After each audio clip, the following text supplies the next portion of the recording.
Ang storyang ito ay pinamagatang Ang Lihim ni Miko. Isang kwento ng trauma at pagbangon. Simulan na natin ang kwento.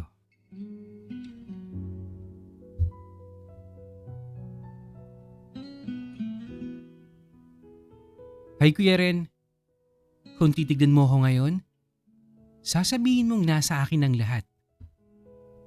Ako si Miko, 24 years old.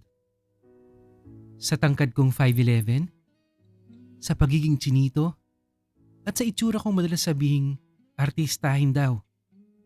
Hindi ako nawawala ng atensyon. Habulin ako ng mga babae. At hindi rin mabilang ang mga baklang nagpapapansin sa akin. Pero sa likod ng perpektong imaheng ito, may isang madilim na katotohanang pilit kong itinatago.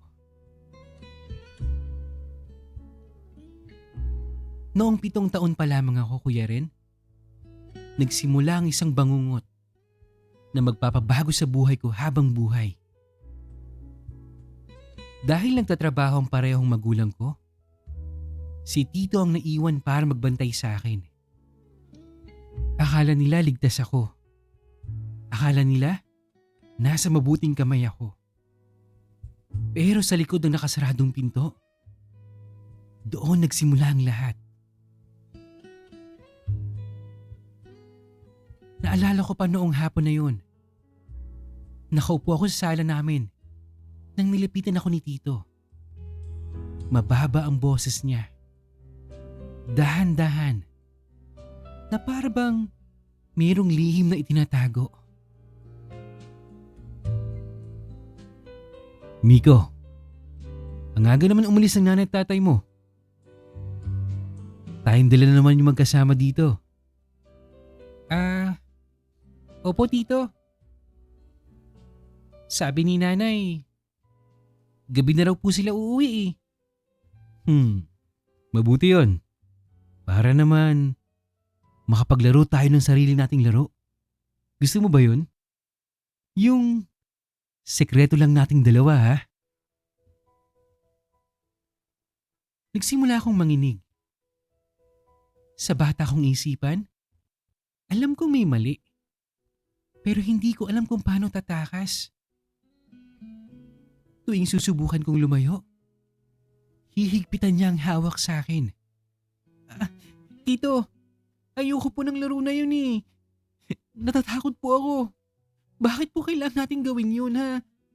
Pwede po bang wag na lang? Shh! Relax ka lang Miko. Ginagawa ko lang to dahil gusto kita.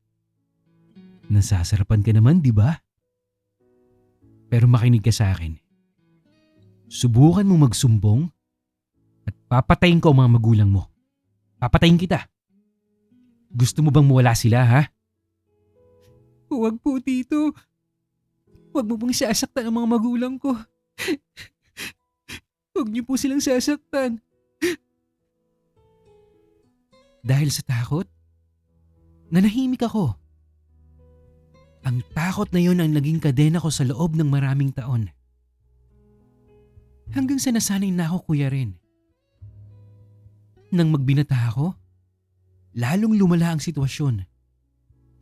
Ang dating takot, napalitan ng isang madilim na routine.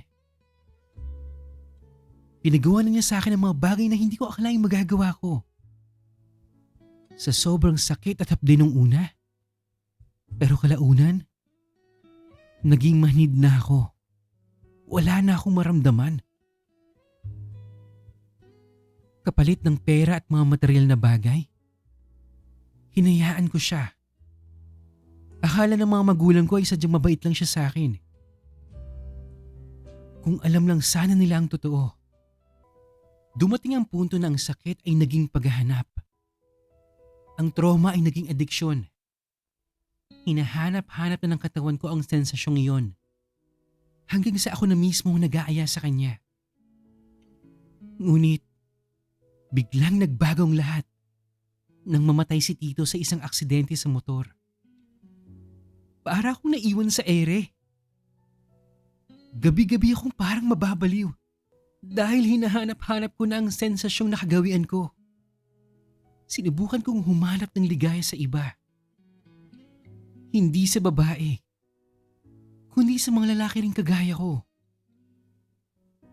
Alam ko sasabihin ng iba na baka bakla ako. Pero kuya Ren, lalaking lalaki ako kumilos. Magsalita at mag-isip. Sa sex lang talaga ako naghahanap ng kapwa lalaki. Sabi ng psychiatrist ko, ito ay epekto ng psychological trauma.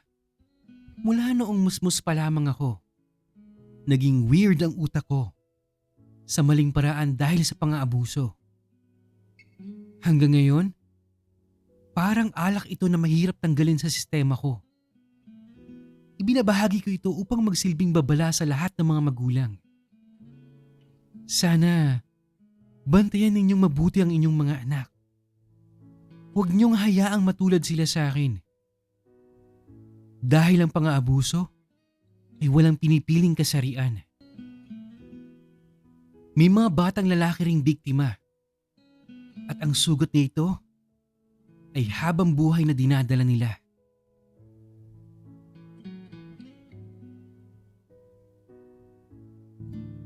Alright!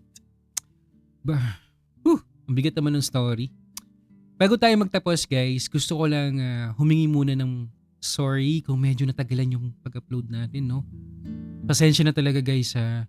Naging busy lang tayo sa work, sa life, at syempre sa love life. Huy! Akala nyo kayo lang ha? Joke lang guys. Pero seryoso, as much as I can, sinusubukan ko talagang isingit yung pag-narrate dahil mahal ko yung ginagawa ko. At syempre mahal ko kayong mga listeners ko. Kayo ang inspirasyon ko para ituloy yung channel na to. Kaya naman huwag kayong bibitaw ah. Salamat sa inyo. Balik tayo dun sa kwento ni Miko. Grabe Miko.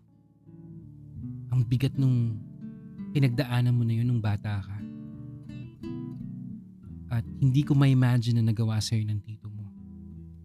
Yung kwento ni Miko, guys, isa siyang paalala na ang mga sugat ng nakaraan, lalo na yung mga hindi nakikita, nangangailangan ng panahon at tamang tulong para maghilom yan eh.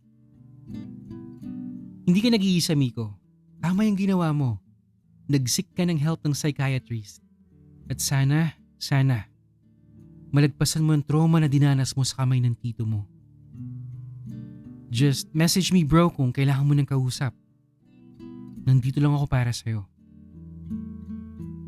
Kung ikaw o mayroon kang kakilala na dumaranas ng pang-aabuso o nahihirapan dahil sa nakaraang trauma, huwag kayong matakot humingi ng tulong.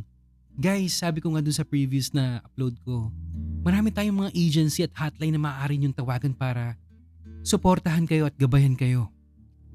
Meron tayong PNP Women and Children Protection Center, Bantay Bata, the National Center for Mental Health, o kaya yung DSWD. Guys, i-google niyo lang yung phone number nila. At para naman po sa mga magulang, ang pakikipag-usap sa ating mga anak tungkol sa pangangalaga sa sarili nating katawan, hindi naman siya bastos eh. Magiging protection nila yon. Yung pagbabantay po ninyo, ang kanilang magiging kaligtasan.